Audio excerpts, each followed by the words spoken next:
All right, welcome to Bundesliga Chat Time with We Are Soccer. And you're asking yourself, wait a minute, why are we talking about Bundesliga? That league ended 2 weeks ago. It may have ended 2 weeks ago, but we're going to do a quick roundup of the relegation battle. We're going to talk about the coaches and a merry-go-round that's been going on. And then we'll talk about some of the players from the Bundesliga playing in the Euros that are coming up. All right, as usual, I've got the Bundesliga expert Nate with me. Nate, welcome. With my boot. Prost. Cheers. Cheers. Welcome. All right, so let's jump in. We're going to talk about the relegation battle that happened last week. What went down, my friend? Well, it was kicked off on Wednesday with Kiel versus Cologne. If I were to ask you, who do you think won that game? Who would you go with? I know who won that. The Bundesliga 2 team won that game 1-0. Yep, they snuck in a goal, even though Cologne dominated that game with 16 shots, 10 chances created, 11 shots. Basically, were inside the 18. So, statistically speaking, Cologne did dominate that game. Kiel, to my surprise, pulled one away at their home. That was an away goal for them. Yes. So just so everybody's aware, there's a home and away. There's two games for the Bundesliga. Why don't we quickly just in the Bundesliga, it works a little different from the Premier League or a lot of other leagues in Europe. So the bottom, one of the bottom teams in the Bundesliga will play one of the top teams in Bundesliga 2 in a home and away. And the first game, Kiel versus Cologne, was at Cologne. Yep. And Kiel won 1-0. Cologne dominated, as we talked about, and that's a game of soccer. That's why they play, as they say, right? Kiel won 1-0. Cologne dominated the game, but on the return leg, back at Kiel, things went a little differently. Set up an interesting Saturday where then Cologne not only just kind of duplicated their domination with 19 total shots, 21 chances created, 11 shots on target, 18 inside the box, ended up winning 5-1. Yeah, and there was a flurry of goals in the first 10 or 20 minutes there. It was just... Cologne scored in the third minute. Then Kiel scored, came back, pulled one in the fourth minute. Then Cologne 6th. Then they scored the 13th. And then they were off to the races with a few more to end the day with a 5-1 dramatic win for Cologne, which... Cologne's a historic club. I'm glad that they held on. They got a great fan base. They're next to Mainz, or near Mainz. So it's a nice rivalry that will stay in place. Yep. And it does great to have them again staying up in the Bundesliga 1. So the Bundesliga 1 team there won that relegation battle, and they stay in the Bundesliga for another year. And they got a new coach. Which segue takes us into talking about the coaching merry-go-round that's been happening in the Bundesliga. So, quick trivia question. Oh Lord, here we go. The answer is Stuttgart. Yeah, come on, that will come later in life. Sorry. Don't jump ahead. How many Bundesliga teams are there? There are 18 teams in the Bundesliga. So, like, a lot of coaching changes would be like, what, 3, 4? That's normal. That's normal in the Premiership right now. I think there's 2 to 3 openings. So that's a normal year. How about 8? That's a lot of coaches. That's how many we have. Clubs. We have. So, if you want, folks at home, go ahead, grab a piece of paper and a pencil. We're going to go through this here. Because most of them are, around and about, coming from different clubs in the same areas. And a lot of this happened actually midway through the season. So we'll start at the top. Dortmund, we had Terzic, good coach, got him in the Champions League, won a cup, and now he's an assistant because Marco Reus is coming in. Yes, sir. Reus comes from Gladbach. That's an opening. Who are we going to fill it with?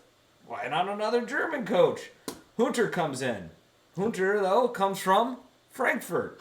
Oh, no, there's another opening. What are we going to do? Well, why don't we slide a Gleiser in there? But where does he come from? He comes from Wolfsburg. Well, now we have a Wolfsburg opening. Then we're just gonna end it though and actually get someone not related, and we're bringing Van Bommel, which was announced today, I believe. Yes. Red Bulls then had Nagelsmann because he's out. He went over to Munich because Flick said, I want to coach the national team. So Red Bulls got Jesse Marsch from Red Bulls. Red Bulls. Austria. Nagelsmann went to Munich. Yep. Leverkusen said they don't like Stuttgart coaches, apparently, with Wolf, and dumped him, picked up Sinone, and then Cologne, Funkel's like 1,000 years old, and had to bring in Baumgart. So there you go. If you're confused, so am I. If I mispronounce the name, highly likely all Eastern Europeans. So out of all those, that's a lot of changes. Absolutely. And okay, so let's talk about let's pick 2 or 3 if we could. Nate, who are you most interested in watching next year from the managerial position and the team that they have inherited or are moving to? My top 3, starting from third, least interested, going to the most. Leverkusen with Sinone, who won a league title, actually won a double twice. Yep. From where he came from. He's an attacking coach, attacking-minded coach. That's what he's known for. That's why Leverkusen brought him in. They said, hey, with the players we have, we want to go more attacking, and this is the guy who does it based on what he's done. He comes from Young Boys.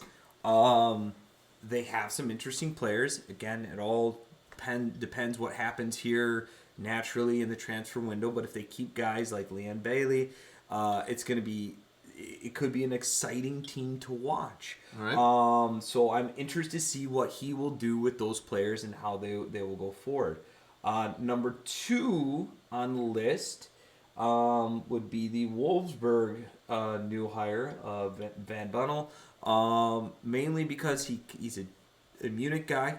Sure. He comes from that area, so he knows what it's like to be part of that organization. Yep. Wolfsburg did very well this year. They have a very solid team. Again, if they keep their starting striker, they could be very interesting next year. Sure. And they're in the Champions League. And the most interesting story here, I think, is, of course, Dortmund.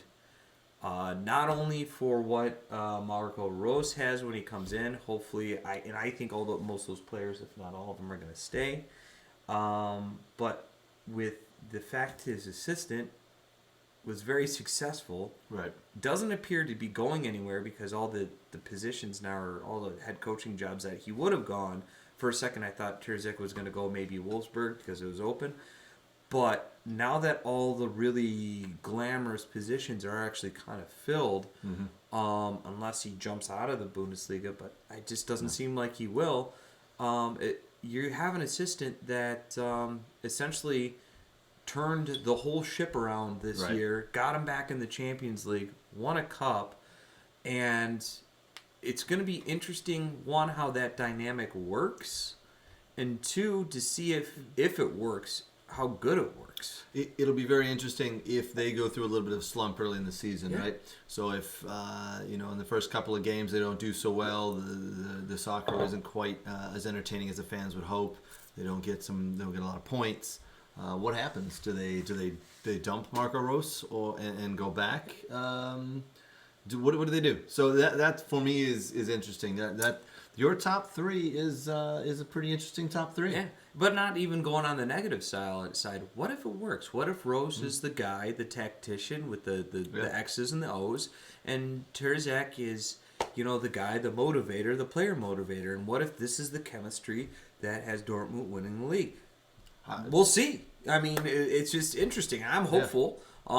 Mainly because I'm sick of people saying that Bundesliga is a one cart race with a one team, and it's always good to have competition. So I'm hopeful. Right. What do you got? Who do you? So my top 3. Your top 3. Your top 3 is interesting. It's good, but it's not as good as my top 3. Well, my top 3. All right, Jesse Marsch to RB Leipzig. The American, right? The American. So finally, we have an American at a top level club, at a top level league. I mean. I'm really interested to see how well he does there. This could pave the way for a lot of other American coaches, and it'd be interesting to see what American players he brings over and what he does there. We all know that the Bundesliga brings over the American kids. We've had a lot of Americans go over there and play and do very well. We have a lot there now. But this is the first coach that's come from America and the U.S. And it's going to be interesting. So for me, Jesse Marsch to RB Leipzig is one of the most interesting that I'll be keeping my eyes on. He's got a talented team that he's going into. Oh, too. absolutely. Yeah, I mean, they finished, fifth this year, just outside of the Champions League spots there. Oh, no, I'm sorry, second. You're right. Sorry, I don't know why I was getting confused. You're right. Second. They stumbled at the end there. They stumbled. They stumbled at the end, They yes, could've won. sorry. You're right, they finished second. But obviously, Bayern Munich, head and shoulders the best team. But if Jesse Marsch can come in and do some... Right. And, You got really, a good striker in Paulsen that plays for Denmark. You got Olmo. You got a great goalkeeper. You got a Tyler Adams. You got some solid players there. And a Hungarian player that actually they picked up and hasn't been playing at all because of injury, who is a great attacking midfielder. He's got a good base of players. Obviously, that's one of the reasons he went there, because he had a good base of players. The RB connection is one of the other reasons he went. I wonder if he'll be given money to buy more players to bring in to challenge Munich. Well, they sold their starting center back, so they got to do something there. So doesn't mean they have to bring someone in. They got energy money. Yeah, they got the cola money. Yeah. All right. Next on my list is one you mentioned, Marco Rose. I am interested in seeing how well he does at Dortmund and see how that works out. We kind of went through that, but he was on my list there as well. Number one on my list, Julian Nagelsmann.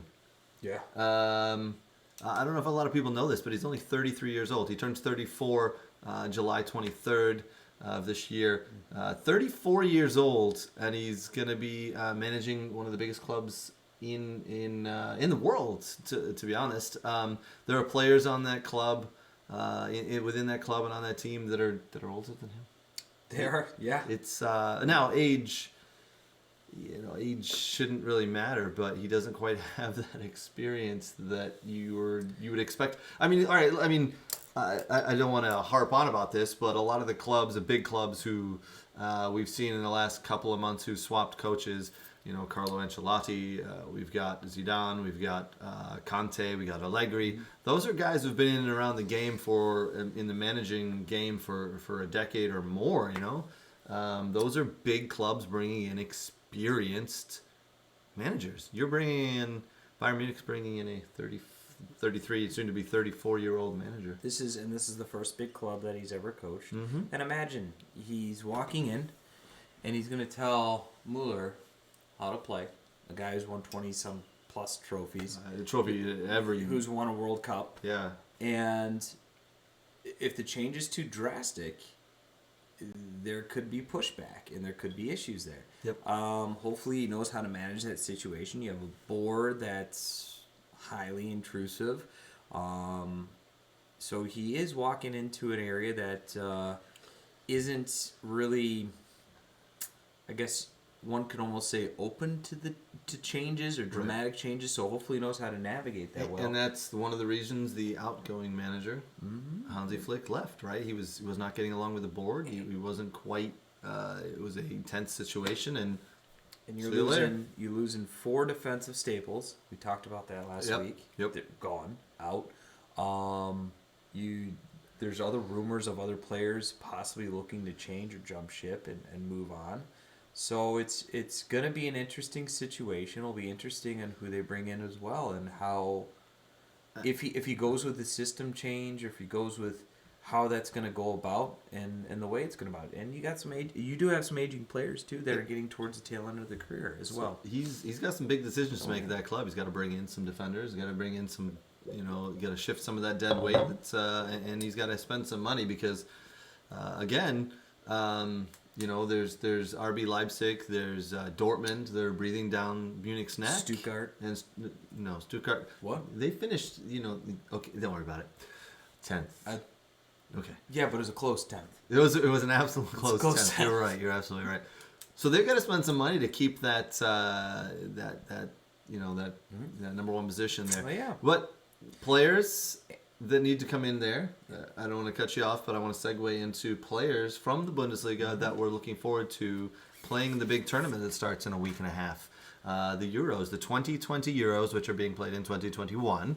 There are a lot of big name players from the Bundesliga that are playing in the Euros. Currently, I believe there are close to 100 players within the tournament who are playing from the Bundesliga and the Bundesliga 2. Yeah, represented about 18 different Bundesliga clubs. Yep. That represent about 20 countries, so they're not all just playing for the German squad. Yep. Not bad for a farm league that I keep being told that's not very competitive. Right, and I think as we just talked about a minute ago, that the Bundesliga is very competitive. Yeah. It's getting more competitive. Oh, yeah. So these young players that are going to be playing in the Euros, I've got 4 or 5 on a list that I'm looking forward to seeing play. I would like to hear your list. Yeah, let's see your list. No, it's not my, and I gotta preface this. It's not my list. I pulled it from the Bundesliga site, so before you get on me when I get to one name here, because I know it's going to cause some issues, didn't come from me. I didn't add it. I hand on Bible. So you got Danny Olmo from who is going to be playing for Spain. Yep. He comes from RB Leipzig. He's an attacking midfielder. This is what they consider the most attractive players, or the players to watch for this tournament. Danny Olmo, number 1, coming from Leipzig. Number 2, Jadon Sancho. Ever hear of him? Possibly. Yes. God. Very good player, young player, Never plays heard for of him. England. He was Who? on my list as well. Oh, God. The team that's bringing it home.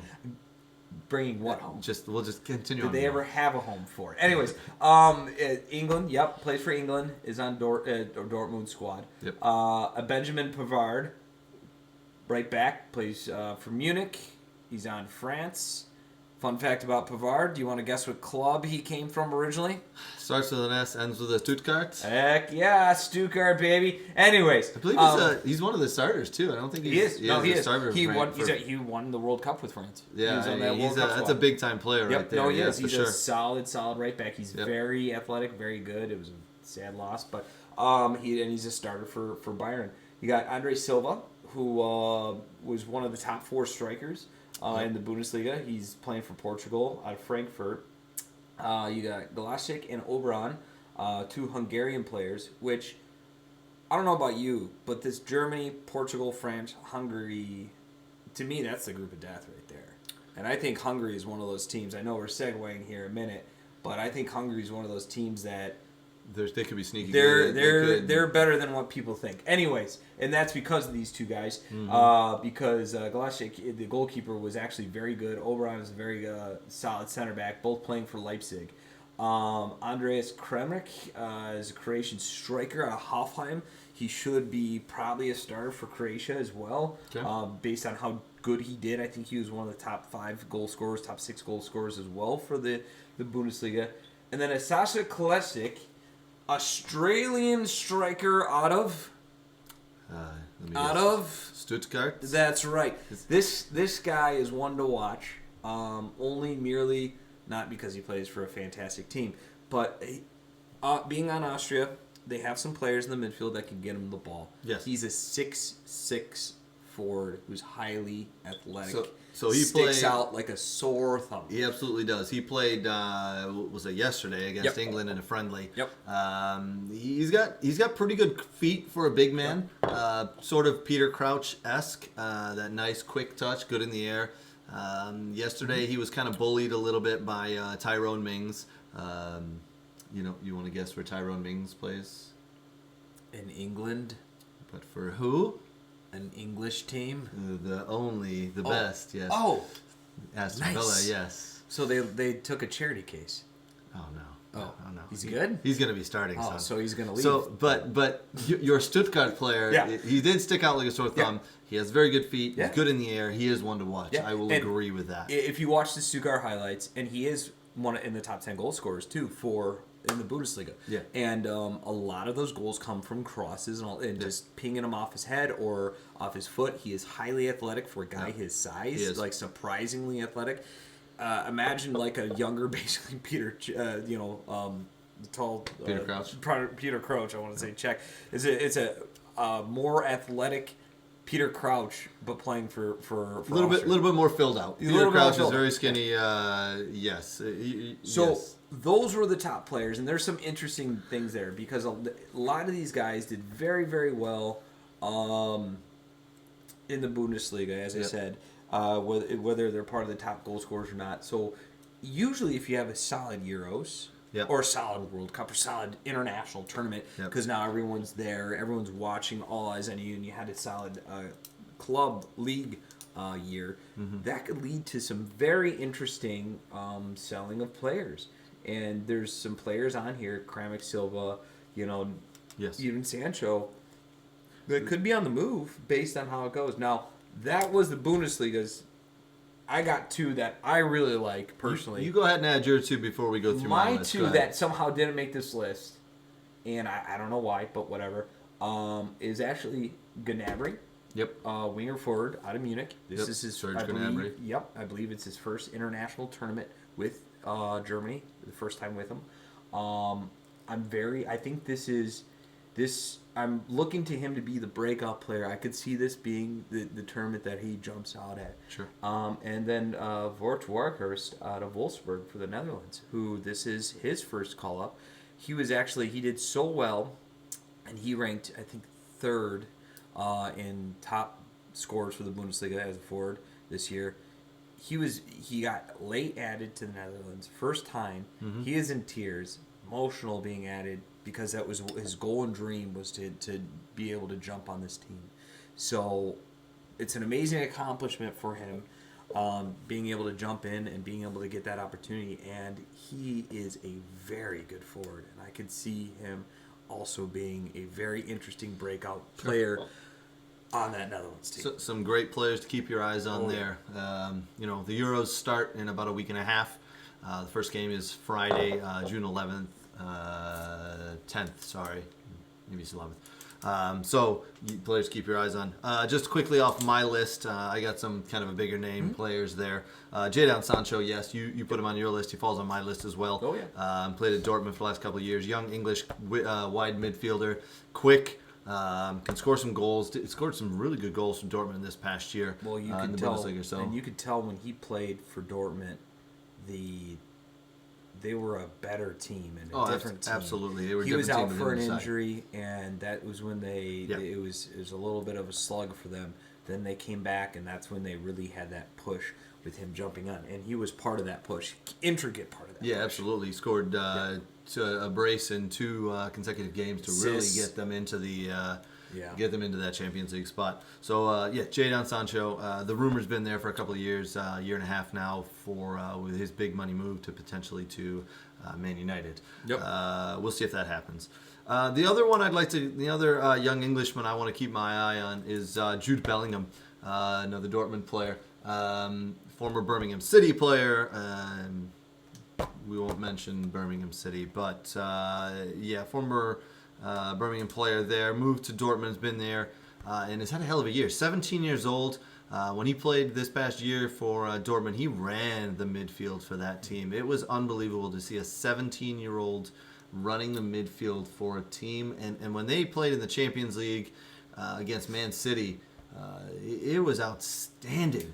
So, he was absolutely outstanding. And we go back to the comment about young players playing for the Bundesliga that you brought up for U.S. That also applies to England. Oh yeah. Think about this. There was rumors of him going to United. There was rumors for him going to other places. Yep. I don't think he gets a start if he goes to the Premier League. I just don't, based on the way some of these teams are structured and where they're at. So the fact that he went to Dortmund, who plays their young players, plays the youth, that's often a staple in a lot of these German teams, is bring these players up, especially if they're club players. Yep. He doesn't make this Euro Cup, which is a massive accomplishment for him. Yep. If he doesn't go to Dortmund, it's linked. It's linked right there. If he went to United, he's not starting over some of these guys, I don't believe.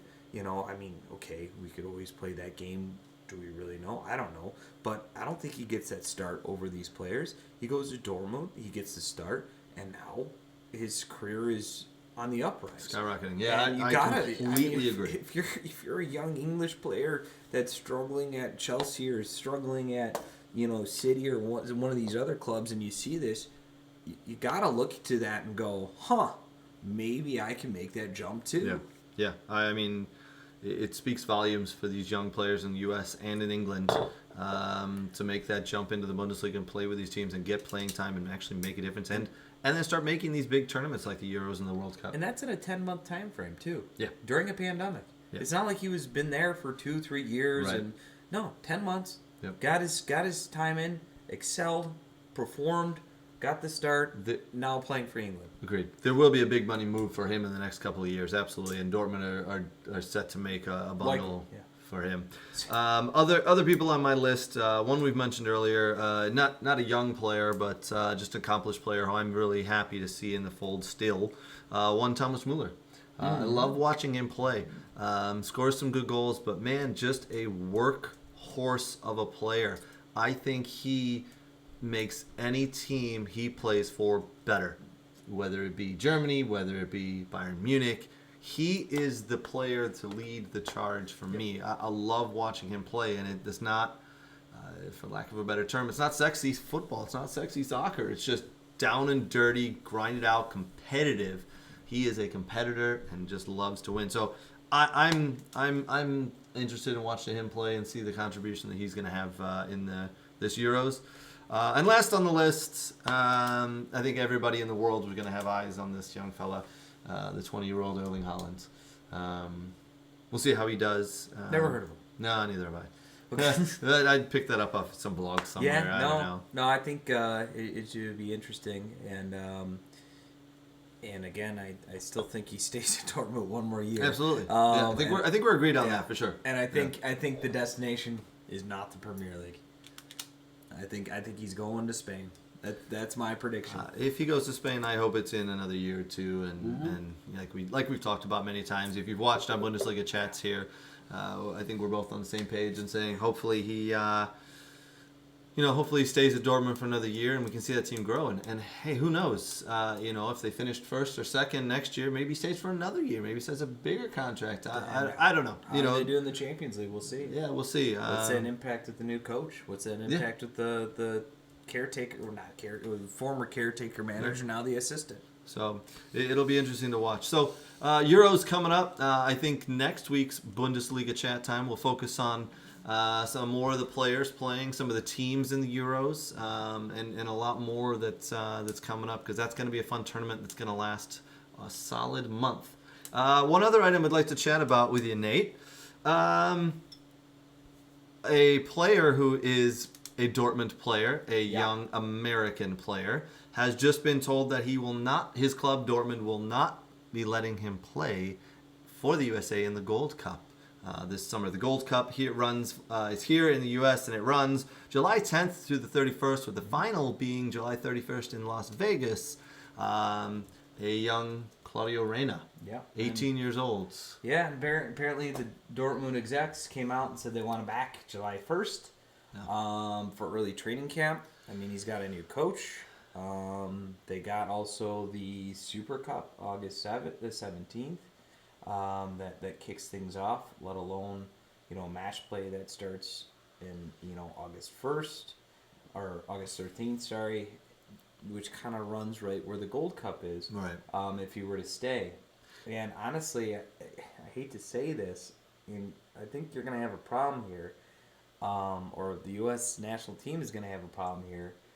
I don't see it being different for Brooks, Sargent, Adams, Pulisic, and a lot of these guys who all have new coaches. I mean, Sargent's probably looking for a team right now, considering Bremen was relegated.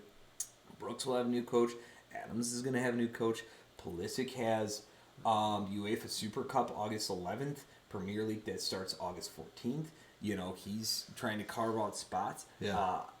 I feel you may be right. I think you may be right there. You kind of got to feel for these guys, because I think they all want to play for the Gold Cup, but the grossness of the CONCACAF schedule, which is basically what it is, saying, well, we don't want to compete with the Euros, or we don't want to compete with this or that, shifting the times, shifting the start time, the start days, to not compete with the Euros, has kind of put all this under the gun. So I think we're going to have a Gold Cup, shifting over to a little bit of the U.S. side.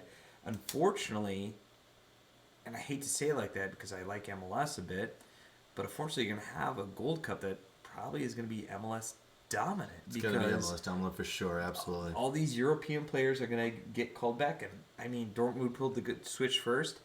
I don't see how Brooks isn't going to get called back. Yep. I don't see how Adams and all these other guys, Pulisic, at the very least, aren't going to get the same callback with new managers and all the other stuff that I just listed. You know how I hate agreeing with you, but I agree with you here because I think Reyna's just the first domino to fall. A lot of these young Americans are just going to get called back to the European clubs because, they own these players and their seasons and their pre-seasons are very important. They got to get off to a good start, especially with new managers in place, as we talked about. And I don't blame the clubs, and I don't blame the players. They're stuck in a rock and a hard place, and the clubs are kind of looking out for their best interests a little bit, and I don't blame them. And I kind of look at CONCACAF and just go, well, you guys are the problem. I mean, this is the problem here. And then so, you're going to have basically MLS versus Liga Mexico going into the Gold Cup is essentially what it's going to be. Well, it'll be interesting to watch. I know I'll be watching that. I will too, and I mean, and I hope there's a few players that get granted that. Maybe you lose your Pulisic, maybe you lose your Reyna, but maybe some guys like Adams, with the Jesse Marsh connection, can stay a bit, especially since they have league play that doesn't start. Right. But yeah, it's kind of sad because you want with something like this, it's our version of it's our domestic Euro Cup, right? Right, exactly. So you want your best players there, not just so the U.S. could win or whatever, but no, you want Mexico's best players, you want Honduras' best players, you want the U.S. best players, you want our best talent, absolutely, there, because then it highlights and shows the world what we have to offer in this region, and you're not going to have that. It's unfortunate, but that's kind of the way it is. Well, I think we're going to add one more piece to the Bundesliga chat time here before we call it a day. I know, Nate, you wanted to add something about the Bundesliga games coming up this weekend. No, the Bundesliga's not playing for another month or a month and a half. My bad. Sorry, what's going on tomorrow specifically? Euro 20 U21. U21 Euros U21, and you know what? I haven't. Admittedly, I don't pay attention that much to the under 21s, but now that they're in the semifinals, it's become very interesting matches, and you have a Netherlands versus Germany, which is always a great rivalry, and you have a Spain versus Portugal, which is always a great rivalry, happening on ESPN 3 at 12 p.m. and 3 p.m. Fun fact. How many players, Nate? Matteo Clemens from Stuttgart plays for Germany. Yeah, baby. On the U21s who play tomorrow. Yep. And actually, Florian Wirtz, who plays for Leverkusen, who just extended his contract, is a very good youth player. He's one to watch for Germany well. And Justin Klaverts for Leipzig, or at least was on loan, is also very interesting player for Netherlands. And so those are the three players representing the Bundesliga that are actually playing in that Netherlands versus Germany game, which should be a good match. Almost as good as when Stuttgart won the Champions League this weekend. Were you playing FIFA? Well, no, Werner. No. We're not and Rudiger. Well, I think killed De Bruyne. I think, folks, it's time to wrap. Stuttgart killed him.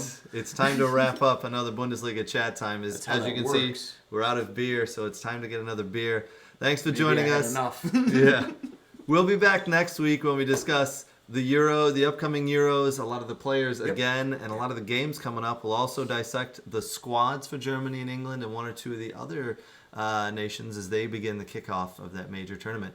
And we look forward to it. So I'll take on North Macedonia for that one. It'll be a really tough game there. All right, cheers, folks. Prost. Cheers.